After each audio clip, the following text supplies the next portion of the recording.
Hello everyone, this is TaxPod Group, and today we have our guest Hasib Howlader, who is insolvency practitioner, and he deals with cryptocurrency accountancy as well. And Hasib kindly agreed to be a guest for our clients because we have quite interesting questions today. We have quite a few phone calls every week regarding companies wanting to liquidate their assets because they're not able to pay anymore, the bounce back loan back. And therefore, we have the most painful questions to our clients. And one of the first ones, what are the changes since bounce back loan was introduced? Because I'm aware that there were some changes. The banks did some kind of restrictions and everything. So if you could just talk us through this question, that would be great. Sure. So changes. There's been one change in the law, which effectively means that in the past, people could sometimes do a DS-01 at Companies House, and if it wasn't blocked, sometimes in practice it would be just struck off the company and dissolved, and they would avoid an investigation from anybody. That's gone. So now, if you've taken any kind of bounce back loan help or COVID loan help, and you have some bounce back loan outstanding or something like that, if you were thinking of doing a DS-01 or thinking of not submitting a confirmation statement, then think again. The thing to do is speak to an independent insolvency practitioner like me or one of my associates. That's one change in the law. Speaking generally, let me explain what the bounce back loan was there for. It's there to give immediate assistance to limited companies that were already in existence, and it's being allowed to use for things that in the ordinary course of business that you have to pay. So things like rent, wages, ordinary wages, not pay rises or bonuses or dividends, is allowed for materials and ongoing taxes that are necessary for the business. What it shouldn't be used for is personal benefits for the directors or directors associated companies. And there's also a broad rule that sometimes people realize, sometimes people don't seem to realize, is that there's a limit of 25% of the turnover of the company. That's the amount you could borrow. So if you have a turnover of £30,000 and you take out a £50,000 bounce back loan, you may have a problem, unless you had some kind of cash flow forecast demonstrated why you could have a 200 grand a turnover in the future, for example, customer orders or something like that. So they're the kind of new things at play. Is the government going hard after bounce back loans? Yes and no. If the bounce back loan has been taken legitimately and used for legitimate purposes and it cannot be repaid and now the company is insolvent, it gets written off in a liquidation, effectively. Without caveats apply, but generally speaking, if you go through some examples with me, I can tell you if they're safe or not. I don't know if I've answered your question, Valentina, or there's how long usually does it take to liquidate the company on average? Okay, so to get the company into liquidation it will take, depending on how quickly the information comes to us from the director, but if the information comes to us that we ask for in the perfect order, we can get the company into liquidation within three or 4 weeks. Quite straightforward, but generally people take a bit longer. So just say about from the date you get the information to us about the company, 3 or 4 weeks. And then the next question that maybe people would need to understand is, how long does it take to get the company out of liquidation and dissolved? Exactly. So I become the liquidator, say, So I become effectively the representative of the people and parties owed money. So I'm like a trustee kind of thing. The director is still director, but he or she's there in name only. So their obligation is to cooperate with us. And I have a job to do, which is to, first of all, investigate the affairs of the company, report to the government, see if there's any financial claims to be made and benefits to be received for the company in liquidation, pay any costs, and then pay creditors, the people owed money, proportionately. Once all of that is done, I dissolve the company, basically. I apply for it to be dissolved at the company's house. There are bits and pieces in between, but I've simplified it for you. Now, how long does that take? Depends a little bit. So if there's no real wrongdoing by anybody and there's no real assets in the company, there's no real things to recover for the company, so it's just a paper exercise and there's no benefits to the creditors, my job is to try and get everything done as commercially quickly as possible. So I would be hoping to do it within 3 months But that's only if the paperwork in order and there's no complications and so on. Because if there's complications, probably it's going to take longer. Exactly. So what are the common complications when there's money owed by somebody back to the company? So we have to go about the process of trying to get that money back into the company by doing commercial settlements or legal action or whatever it is. Once all of these has been completed, and the other administrative parts of the liquidation are completed, then we will dissolve. But for example, if it looks like the director or ex-director or someone owes the company some money, and they're not able to pay it back, they may say, "Okay, I'll agree to pay you back over 5 years," for example. Then we have to keep the liquidation open for 5 years until that thing is done. That payment plan is processed, and then once that's done, we pay the costs as discussed. We pay the creditors proportionately, and then we close. So there is no maximum time that I'm aware of. It depends on the case. I think a lot of people have misconception that it's very quick. It's like filing paperwork and that's it. What they don't realize is the whole process, responding to insolvency practitioner with a lot of questions and filling out the questionnaire and providing the documents. And then if there are any other complications, then of course they need to deal with that too.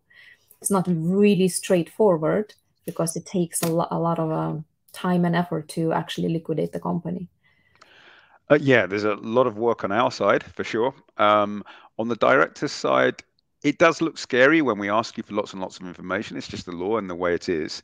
What I recommend is just have a go at providing as much information as you can. And then if there's something you don't understand, set up a call with you, me, you and me together. The three of us can go through any questions you have, and I can point you in the right direction to make it as painless as possible. It's always scary seeing lots and lots of written down questions, but it's usually not all that complicated once if you know your business and provide us with the information that we ask for.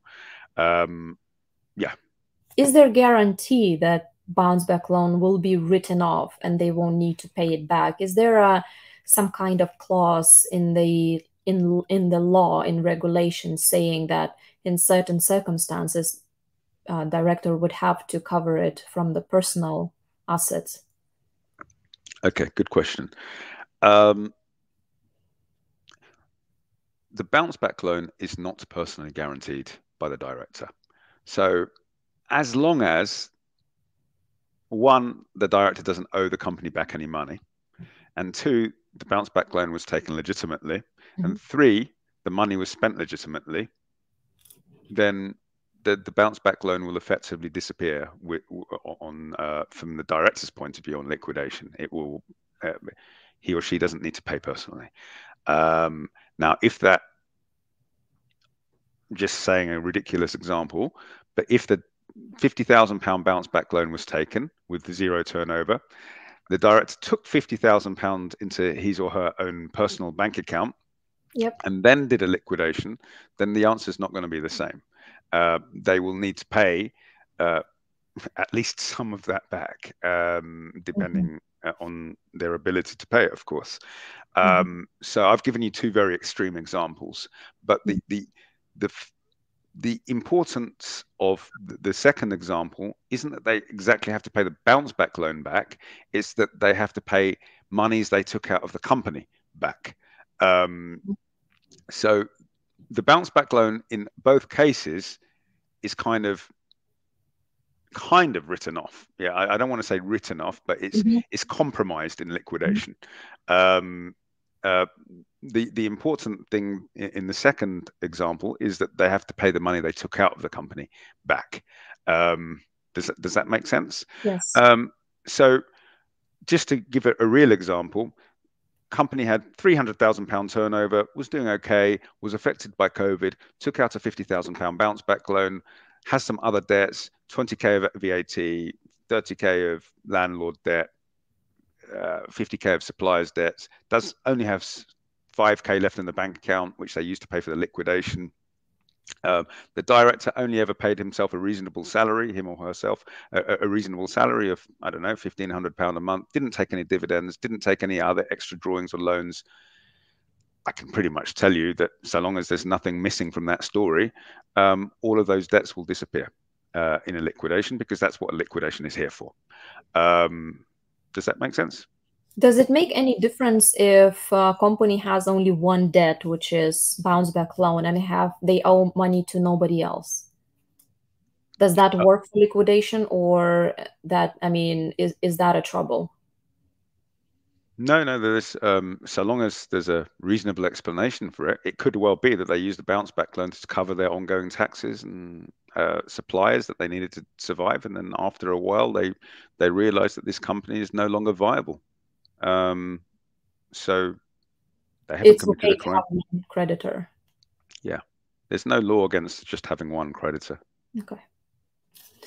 What happens to people if they decide to ditch the company, do nothing with it? They have bounce back loan, which they didn't repay the whole 50k, and they say, you know what, I'm just gonna leave UK, and I'm just gonna leave it for, I don't know, the destiny to resolve it.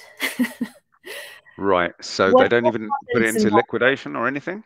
No, not really. They just ditching the company. I mean, what are the consequences for the people who decide to do nothing about it and just leave the company open with debts and do not refer it to insolvency practitioner at all? Okay. They should, first of all. If you're a director, you have a duty to take positive steps to deal with an insolvent company. You cannot just let it run, because you're breaching your various duties as director, which is quite a serious thing. So if you find that your company is insolvent, even if it's not very nice to deal with it, just pick up the phone to an insolvency practitioner and just say, I've got this problem, I need to deal with it, tell me what I need to do. And it's surprisingly painless if you're just upfront about it. So I know that's not the question you asked, but I have to tell you the right thing.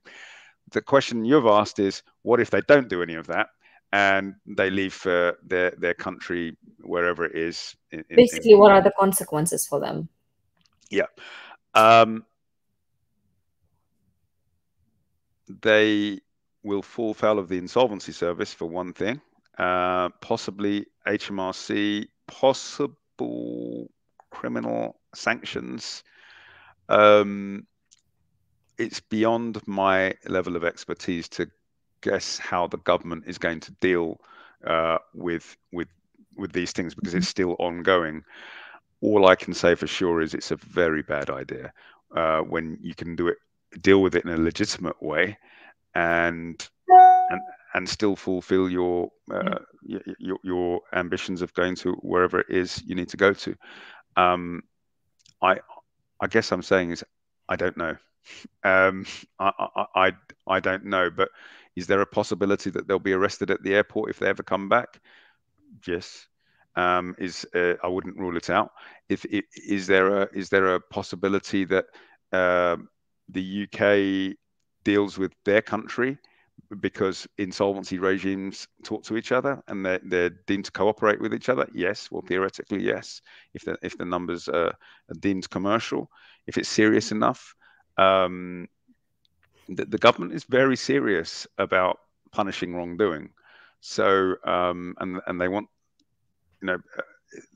I want that to be emphasized. So please don't do it. So far, I can't tell you exactly what's going to happen because I don't know, but there is a possibility that 2 or 3 of those things could happen that I just discussed. Let's say a company director, he wants to liquidate the company, but he has no income left, no cash flow left on a company to pay for the liquidation services for the insolvency practitioner. What would you advise then to do?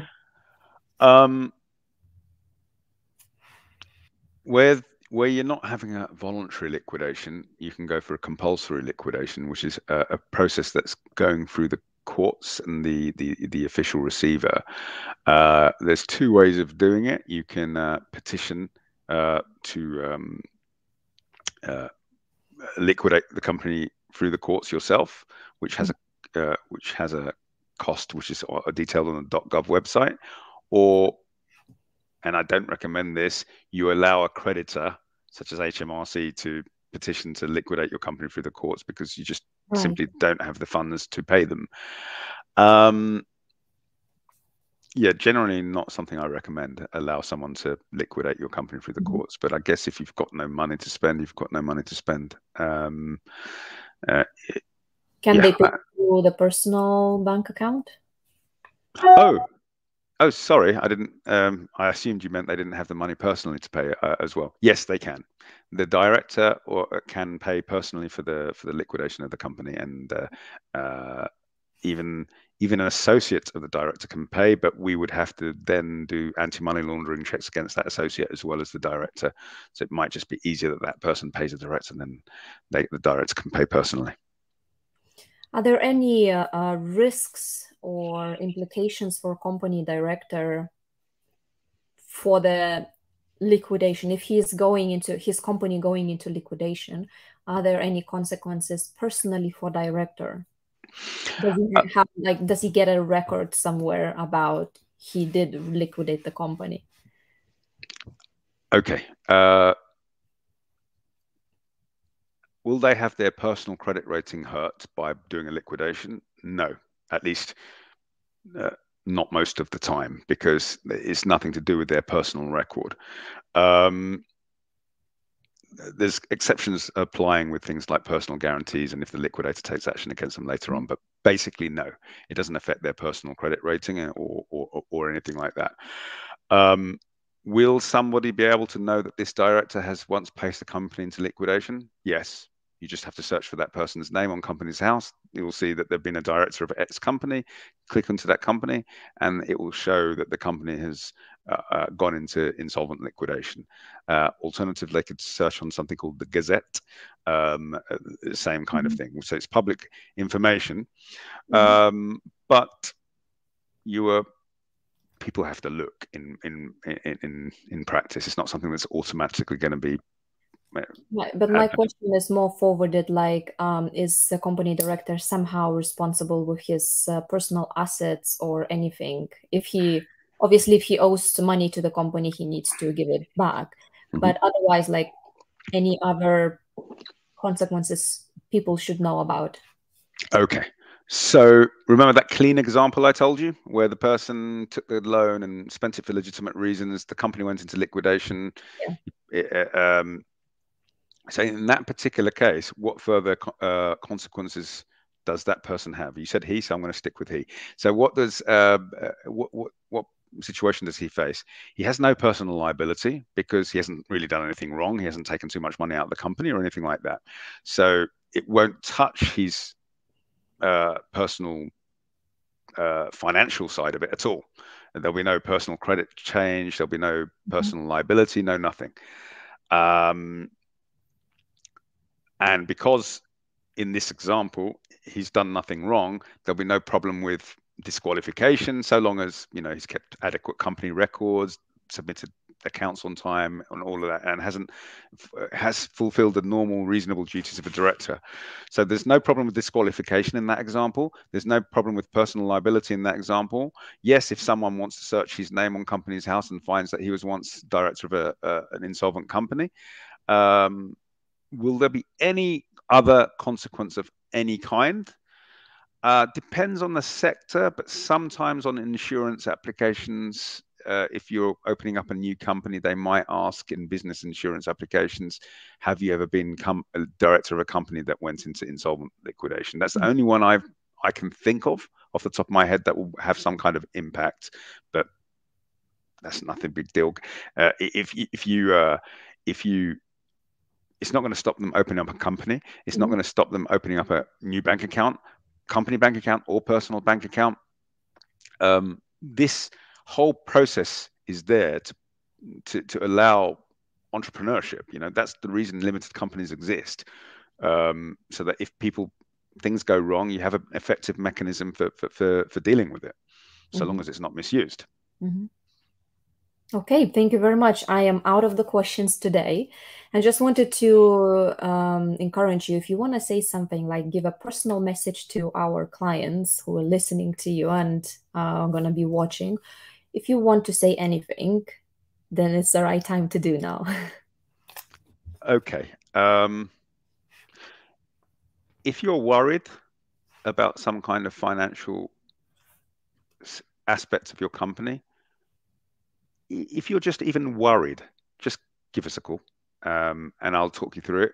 The single most frequent thing I've ever heard is, I wish I spoke to you earlier.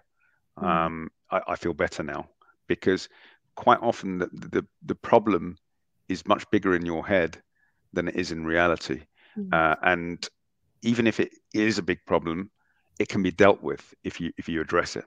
So it doesn't cost you anything to call, and we can talk it out, and I will try to help. And you don't have to use our services or anything like that, but I'll try and help, and then you can use that information the way you want. So please don't worry. Please do call, and we'll see how we can help. That's it. That's amazing. Thank you very much, Hasib, for your time today. And most likely we're gonna do it again. Thank you, Valentina. It's been a pleasure. Thank you. And enjoy the rest of the day. And thank you very much.